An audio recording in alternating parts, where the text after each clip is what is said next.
मातोश्रीवर ठाकरे बंधूंमध्ये 40 मिनिटं चर्चा। उद्धव ठाकरेंच्या वाढदिवसानंतर राज ठाकरे दुसऱ्यांदा मातोश्रीवर। राऊतांच्या कौटुंबिक कार्यक्रमात देखील दोन्ही भाऊ एकत्र।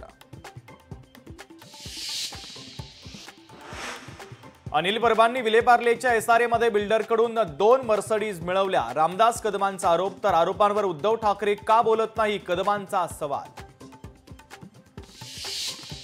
मुख्यमंत्री सहाय्यता निधीसाठी ऊस उत्पादकांकडून वसुली करणं चुकीचं। सक्तीनं प्रतिटन 15 रुपये घेण्यास शरद पवारांचा विरोध।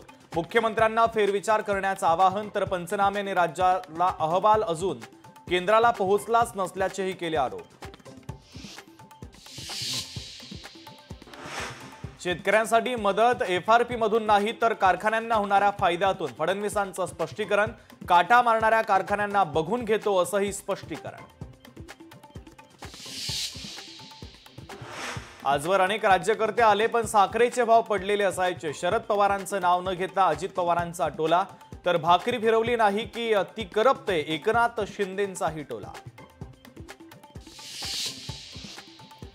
अतिवृष्टीने झालेल्या नुकसानीचे पंचनामे करून अहवाल लवकरात लवकर पाठवून द्या। केंद्राकडून मदत पाठवतो, अमित शहांचं आश्वासन, तर 2 दिवसांमध्ये अहवाल पाठवू, मुख्यमंत्र्यांची ग्वाही।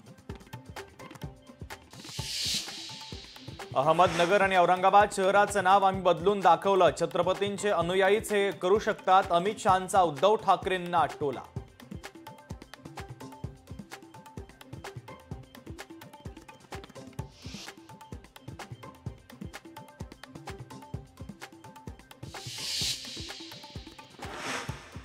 जरांगेंच्या दबावाखाली सरकारचा ओबीसींवर अन्याय, वडेट्टीवारांचा निशाणा। जरांगे पाटलांनी 374 जातींच्या लोकांना समुद्रात बुडून टाकावं, वडेट्टीवारांचा संताप।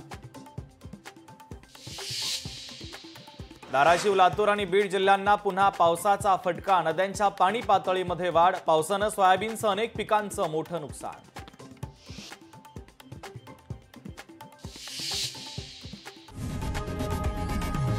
लोकशाही मराठी ऐका, पहा, जागरूक रहा।